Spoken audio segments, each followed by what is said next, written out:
Joining us now from Oakland University is a professor of political science and their director of the Center for Civic Engagement. Dave Dulio is with us once again on the Megacast. Dave, thanks for being with us. Hey, good morning, Tyler. Appreciate it. So we're just a little bit under a month away from Election Day proper here in Michigan and across the country. That will certainly have an immense impact on the future of politics, both in Michigan and across the United States. In the state of Michigan, lately we've seen an increase in presence from Republicans across the nation, in particular Donald Trump, who had a visit here in the state very recently over the weekend to stump for candidates Tudor Dixon, Matthew DePerno, and Christina Caramo as well.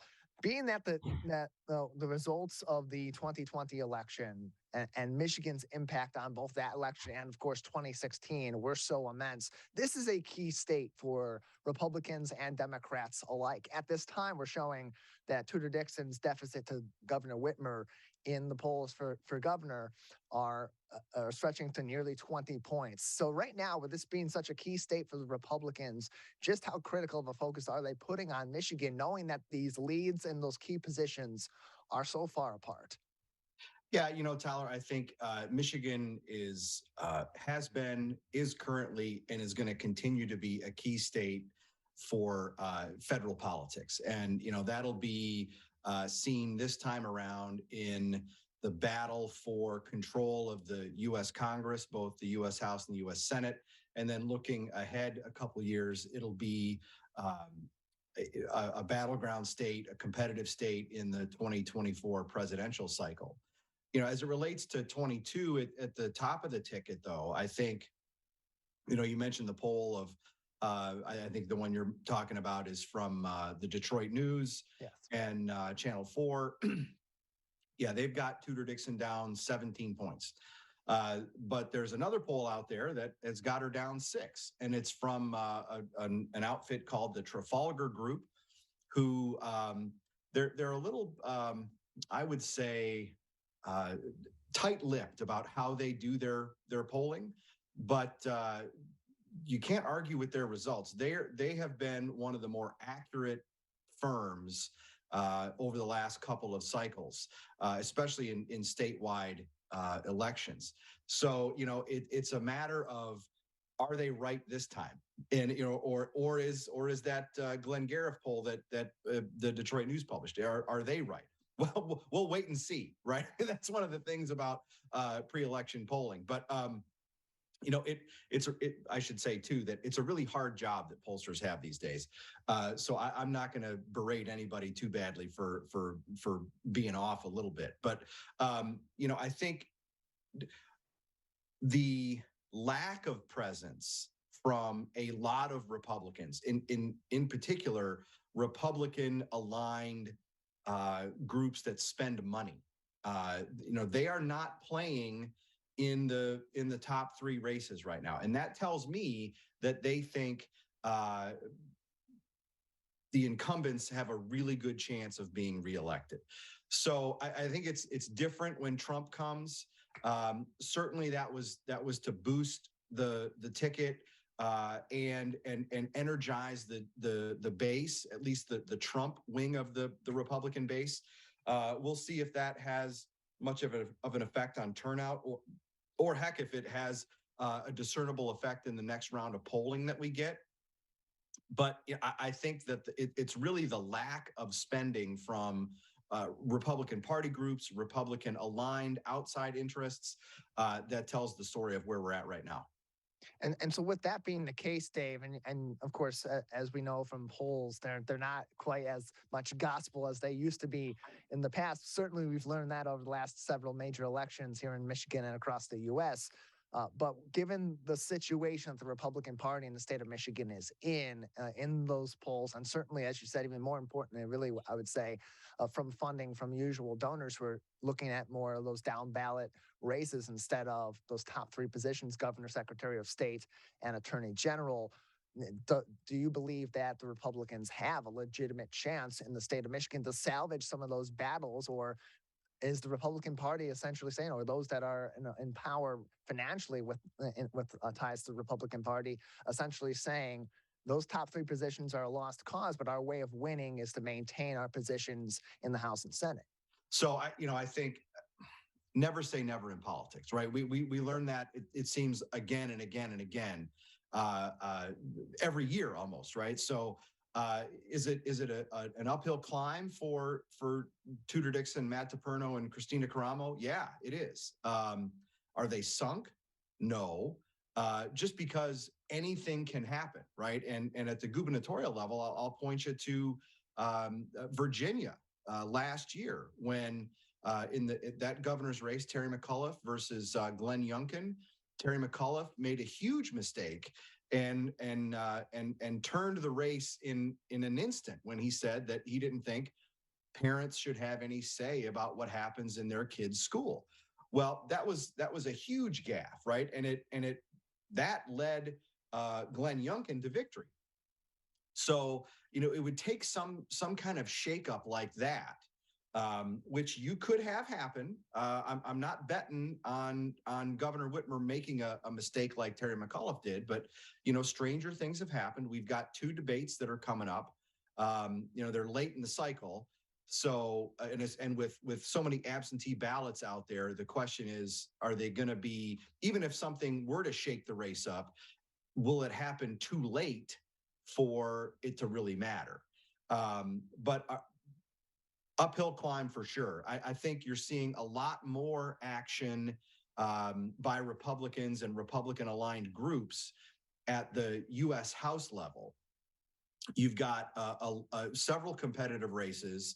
We'll see how competitive they end up being, but you've got John James versus Carl Marlenga. There's money being spent there. There's money being spent across the state in the 3rd congressional districts. John Gibbs versus Hillary Scholten.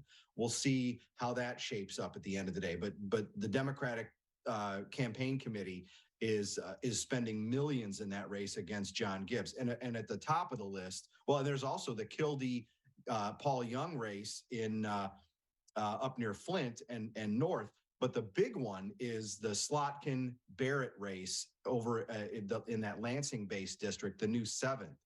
That is the #1 district in the country for party spending. There's millions of dollars flowing in there. So and where the money gets spent is where the competition is, right? So those are 4 races to keep an eye on as we go through the next month.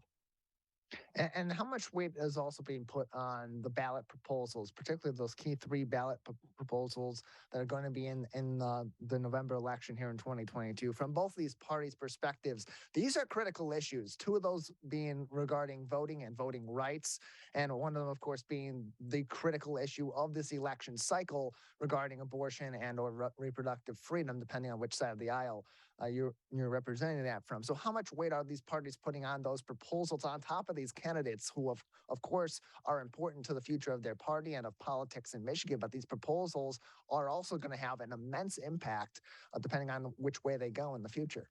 Yeah, we're seeing the impact of Proposal 3, the abortion proposal, reproductive rights proposal at right now, and it has energized certainly the Democratic base, and it is an issue. It is the issue really that the Whitmer campaign and its allies are using to hammer Tudor Dixon, and it is one of those issues that the Whitmer campaign has used to define Tudor Dixon to the electorate, and that is having a huge effect, I think. And we'll go back to that Detroit News Channel 4 poll.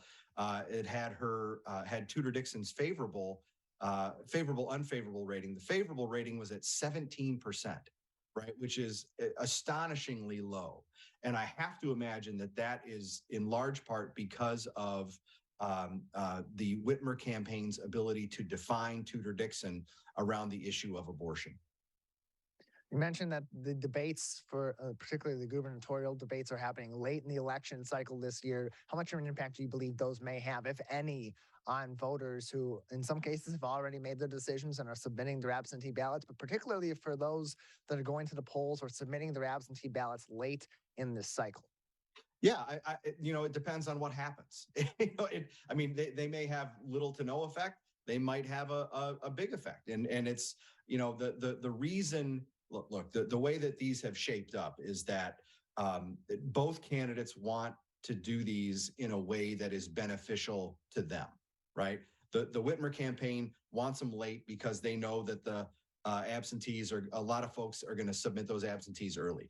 The Dixon campaign wanted debates early for the exact opposite reason, right? So they're both hoping to use them to their advantage. So I would imagine that the Dixon campaign is looking at these as an opportunity to knock the governor down a couple notches.